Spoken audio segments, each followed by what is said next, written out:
लोकतंत्र में सवाल पूछने की आजादी होती है। अगर आप सरकार के किसी निर्णय से परेशान हैं, अगर सरकार की नीतियां जनता के हित में नहीं है, तो जनता को ये अधिकार होता है कि वो सरकार की आलोचना कर सके, सरकार से सवाल कर सके।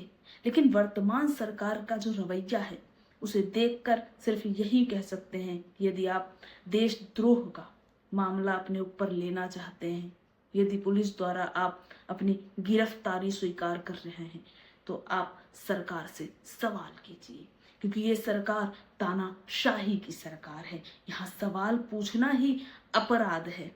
कहते हैं विपक्ष जो होता है ना, वो जनता की आवाज होता है। लेकिन अगर संसद में विपक्ष की आवाज को ही दबा दिया जाए, विपक्ष जब जनता का मुद्दा उठाए तो उनका माइक बंद कर दिया जाए, जब विपक्ष सड़कों पर प्रदर्शन करने उतरे, सरकार की नीतियों पर सवाल उठाए, तो विपक्ष को गिरफ्तार करवा दिया जाए, तो इसे सिर्फ और सिर्फ तानाशाही ही कहेंगे।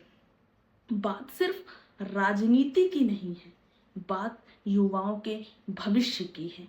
जब अपने हक के लिए, रोजगार के लिए, सरकार की खराब नीतियों के लिए, सरकारी व्यवस्था के लिए युवा सवाल उठाता है, युवा सड़कों पर प्रदर्शन करता है, तो उन निहत्थे युवाओं पे सरकार लाठियां बरसवाती है।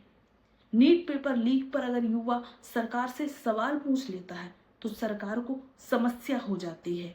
अपने प्रिय शिक्षा मंत्री धर्मेंद्र प्रधान के इस्तीफे पर अगर कोई सवाल आ जाता है, तो सरकार तिलमिला जाती है और छात्रों पर लाठियां बरसवाती है, छात्रों का विरोध करने लगती है, उन्हें देशद्रोही बताने लगती है। सिर्फ और सिर्फ इस सरकार की तानाशाही है।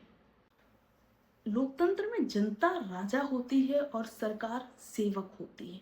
लेकिन जब सेवक स्वयं को राजा समझने लगे, तो उसका घमंड आसमान पर होता है। वर्तमान सरकार की भी यही स्थिति है। वर्तमान सरकार ने स्वयं को राजा समझ लिया है और जनता को अपने पैर की जूती। उसे लगता है कि हम धर्म के नाम पर, हम जातियों के नाम पर लोगों को विभक्त करके अपना वोट बैंक बनाएंगे और सत्ता में हमेशा रहेंगे। लेकिन वो ये भूल गए हैं कि जिस जनता ने उन्हें सिंहासन पर बिठाया है, वही जनता उन्हें सिंहासन से उतारने का सामर्थ्य रखती है। और यकीन मानिए, इस तानाशाही सरकार का घमंड जल्द ही ये जनता तोड़ेगी। आपको क्या लगता है, ये सरकार तानाशाही है या देश हित में काम कर रही है? अपनी राय कमेंट में जरूर बताएं।